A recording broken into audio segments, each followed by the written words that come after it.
adik-adik, apa kabar hari ini? Pasti pada seneng semua dong ya. Nah, pada kesempatan kali ini kakak-kakak akan menjelaskan tentang salah satu penyakit.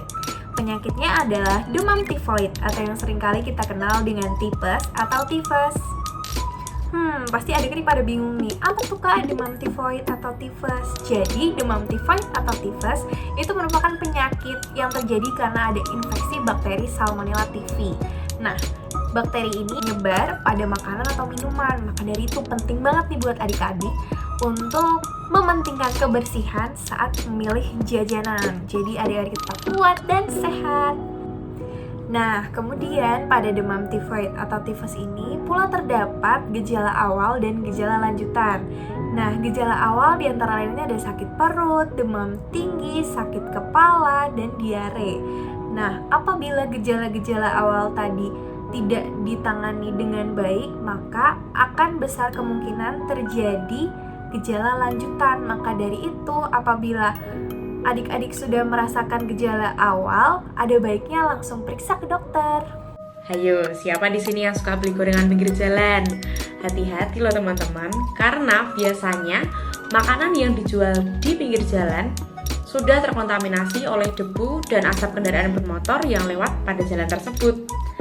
Selain itu, produk pengolahan makanan yang kurang matang atau tidak matang itu juga bisa menyebabkan adanya bakteri ini masuk ke dalam makanan tersebut. Penyakit tipes ini juga bisa disebabkan oleh sistem imunitas kita yang telah menurun. Misalnya saja saat kita mengalami kelelahan atau kecapean karena aktivitas kita. Infeksi bakteri itu dapat masuk ke dalam tubuh kita dan bisa menyebabkan penyakit tipes ini. Oh iya teman-teman, ternyata penyakit tipes itu juga dapat ditularkan loh. Penyakit tipes sendiri dapat ditularkan ketika kita melakukan kontak langsung dengan penderita tipes dan ternyata penderita tipes tersebut tidak menjaga kebersihan diri dan kebersihan lingkungannya. Nah, oleh karena itu, teman-teman harus bisa menjaga kebersihan lingkungan dan juga menjaga kebersihan makanan yang dikonsumsi.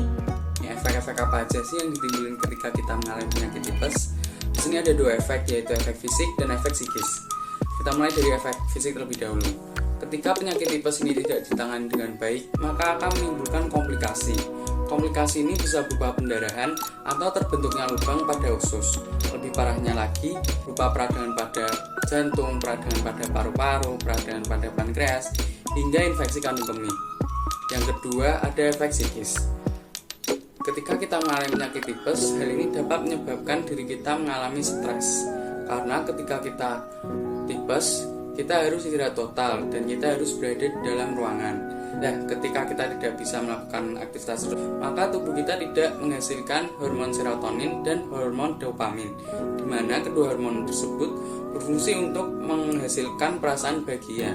Nah, ketika kedua hormon tersebut tidak dihasilkan, maka mood kita pun akan menurun dan akhirnya kita menjadi stres. Ya, yang selanjutnya ada cara pencegahan penyakit tipes. Cara pencegahan yang pertama itu konsumsi makanan yang bergizi dan jangan sering jajan di pinggir jalan karena itu akan berisiko tinggi terkontaminasi oleh bakteri-bakteri yang ada.